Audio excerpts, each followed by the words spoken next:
Biashara ya property ni biashara yenye thamani kubwa. Kwa hiyo ni lazima kuna watu wanajiingiza kwenye biashara ambao sio watu sahihi. Utakuwa umepitia labda masuala ya changamoto za migogoro, lakini pia mambo ya kutapeliwa na vitu vingine. Sasa hiyo isiwe ni sababu ya wewe kuto kuwekeza, kwa sababu kuwekeza ni kujijenga wewe. Kwa hiyo utumie tu njia sahihi ambazo pia sisi tunaweza tukakushauri. Kuna njia sahihi za kisheria ambazo utamiliki sehemu bila ya matatizo yoyote, na utaweza kupata hati zako na vitu vingine. Ni kufuata tu ule utaratibu uliofuepo kupeleka mbele. There is a concept inaitwa loss aversion. Loss aversion manake we are more likely to work hard to not lose than to gain. Kwamba utaumiza sana kichwa, utatumia nguvu nyingi ili kuprevent something from going out. Kwa hiyo kama umeingia kwenye mgogoro wa property au umetapeliwa kwenye property, manake utatumia nguvu nyingi ili uirescue ile property kuliko ambapo utatumia katika kupata good deals ya property. Sasa hiyo ni human condition, kwamba akili ziko hivyo, lakini kama if you're acting smart, manake unaweza ukaachana na hiyo migogoro, ukaachana na hivyo vitu ambavyo umepitia, wewe ukaingia sasa in a smooth ride through investing in the right properties. Step by step unaanza kuona growth. You just have to be right once. In property business, you just have to be right once. Ukipata property moja ina kugenerate, you take off.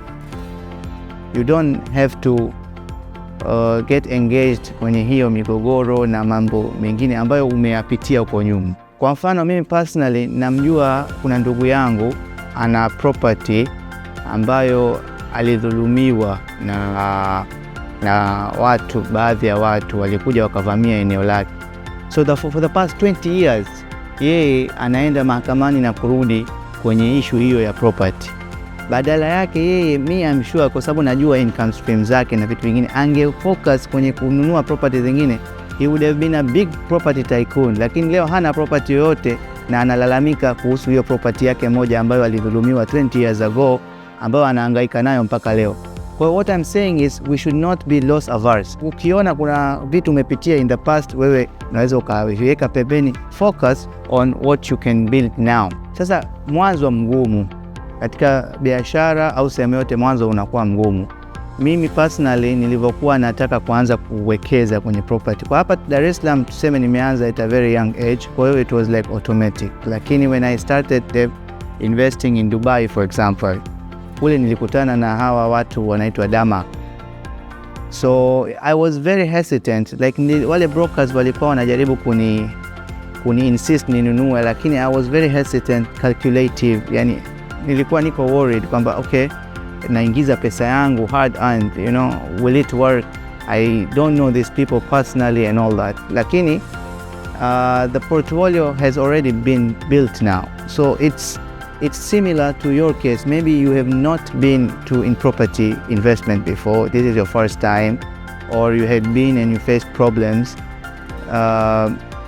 You just need to build confidence to start. Once you start, things will come up themselves. They will build up themselves. You just have to find the right partner to start with. Just the way I found the right partner, Damak, for Dubai to start investing with. Ukitaka kuwa salama kwenye property investment, kuna process tatu.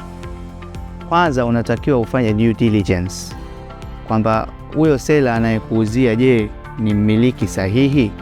Ya pili, unatakiwa engage lawyer wako mzuri ili akuandalie sales agreements ambazo zitakupendelea wewe na zitakuweka salama.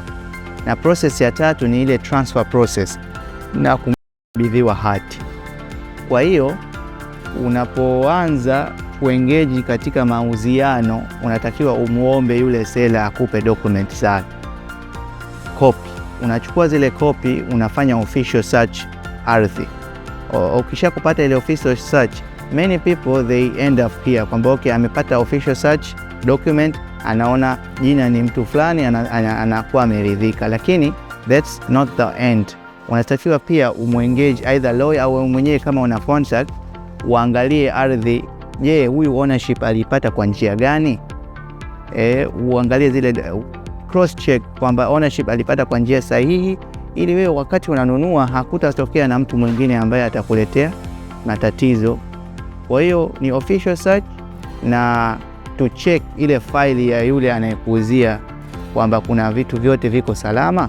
Tukitoka hapo tunaingia kwenye process ya pili ambayo ni preparation of sales agreement. Hiyo kama kwa mfano sisi huwa tunatengeneza sales agreement zetu kwa ajili ya wateja wetu, tunawapatia, lakini pia tunawashauri watafute lawyer wao ambaye atawashauri kwenye masuala ambayo yanaweza kuwabeba wao na wanayafikiria wao.